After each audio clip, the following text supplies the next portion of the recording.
Jadi saya berpikir bahwa ya udah, saya setuju aja ada sidang istimewa MPR. Karena dalam sidang itu segala agenda mesti bisa masuk. Agenda 3 periode silahkan. Ya, Tapi mau saya, 5 periode, 6 periode boleh diperdebatkan. boleh. Tapi juga berarti supaya fair, di dalam sidang itu mesti dimasukkan juga agenda bukan untuk memperpanjang masa presiden, tapi untuk memperpendek. Boleh dong, supaya dia nggak nyampe 2024.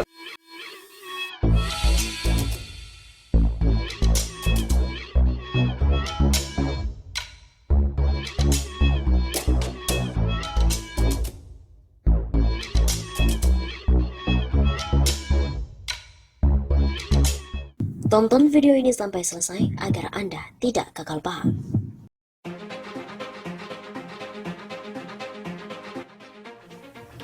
Pengamat politik Rocky Gerung setuju bahwa MPR menggelar sidang istimewa untuk membahas jabatan presiden dengan syarat pasang surut masa jabatan presiden 3 periode untuk Joko Widodo masih menjadi perbincangan hangat belakangan ini. Secara konstitusi jelas diatur bahwa jabatan presiden hanya bisa dijabat oleh orang yang sama untuk paling banyak 2 periode saja. Sementara dalam berbagai survei, belakangan ini nama Jokowi masih jadi figur yang diinginkan publik untuk memimpin negeri ini. Solusi jika memang Jokowi ingin menjabat periode ketiga adalah menggelar sidang istimewa MPR untuk melakukan amandemen terhadap Undang-Undang Dasar 1945. Pakar filsafat Universitas Indonesia, Rocky Gerung, menjadi salah satu tokoh yang setuju sidang MPR RI digelar. Saya setuju ada sidang istimewa MPR, karena dalam sidang itu segala agenda bisa masuk. Agenda 3 periode silahkan, ujar Rocky dalam dialog interaktif yang diunggah oleh akun YouTube Ahmad Yani Channel, Senin 10 Mei. Hanya saja, kata Rocky, jika opsi perpanjangan masa jabatan masuk agenda sidang itu, maka opsi memperpendek jabatan pun juga harus dibahas. Supaya fair, dalam sidang itu mesti dimasukkan agenda bukan untuk memperpanjang tapi memperpendek supaya Jokowi tidak sampai 2024. Begitu pungkasnya.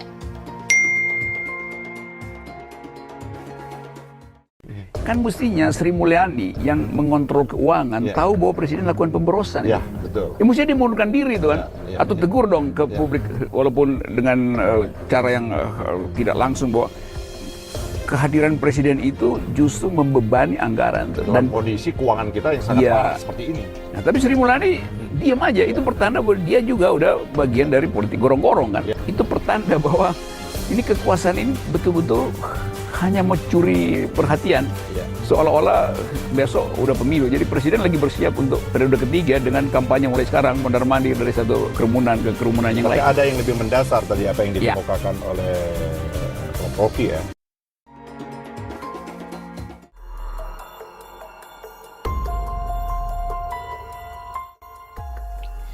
MPR RI didesak untuk segera menggelar sidang istimewa.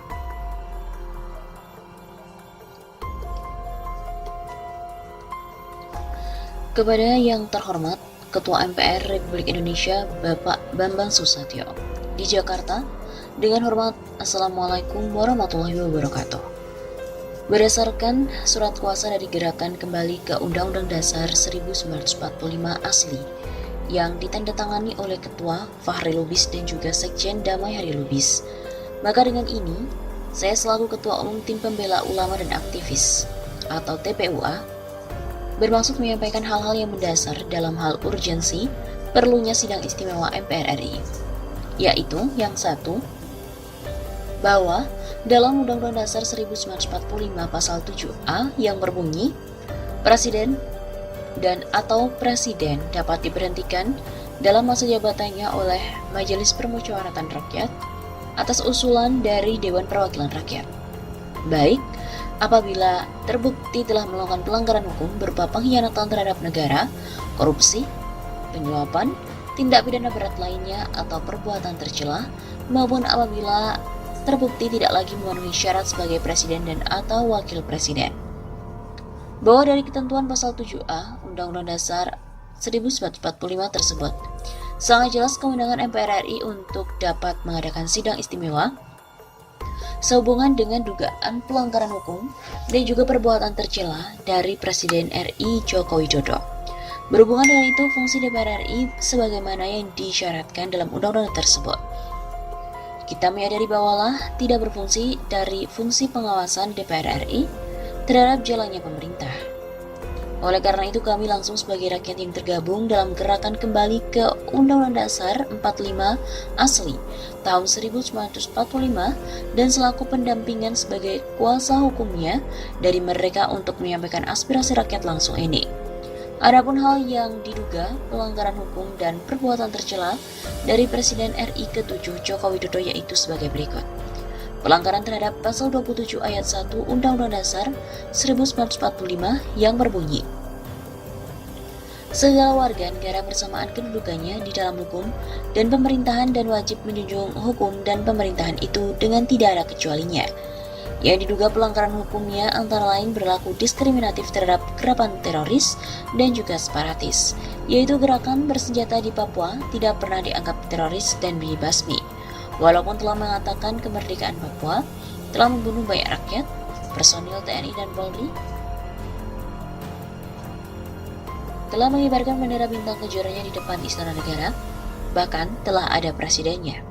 Sisi lain kontradiktifnya justru dari pihak aparat yang membunuh 6 laskar FPI hingga detik ini juga belum ada prosesnya yang signifikan untuk bisa diadili.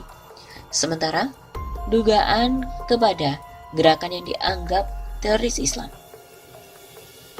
langsung dibasmi dan ditembak mati oleh pihak kepolisian tanpa ada proses pelumpuhannya agar dapat diinterogasi atau bahkan diadili. Seharusnya ada proses terhadap hal tersebut, bukan langsung ditembak mati, sebagaimana yang terakhir terjadi di Mabes Polri oleh terduga teroris saudari Z seorang diri, lone wolf, di Mabes Polri pada tanggal 31 Maret 2021.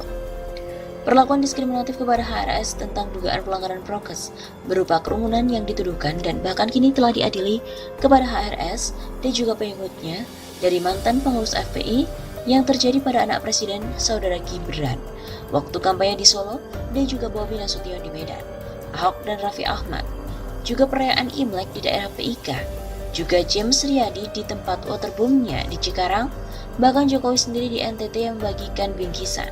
Hal tersebut jelas mengundang kerumunan dan juga melanggar prokes. Terbaru, dibandingkan dengan pernikahan Putri HRS dinyatakan kerumunan dan diperiksa bahkan diadili sebagai sebuah pelanggaran protokol kesehatan. Sementara untuk putri dari artis Anang Hermansyah dan juga YouTuber Atta Halilintar jelas mengundang kerumunan bahkan dihadiri oleh Jokowi dan Prabowo sebagai saksi tapi tidak ada proses untuk hal tersebut. Yang ketiga, perbuatan tercela yang dilakukan oleh Presiden RI Joko Widodo adalah berupa perbuatan kebohongan, ingkar janji, dan mengabaikan amanah yang menjadi bebannya sebagai presiden. Perbuatan tercela ini sangat singkat oleh Nabi Muhammad SAW disebut perbuatan orang-orang munafik.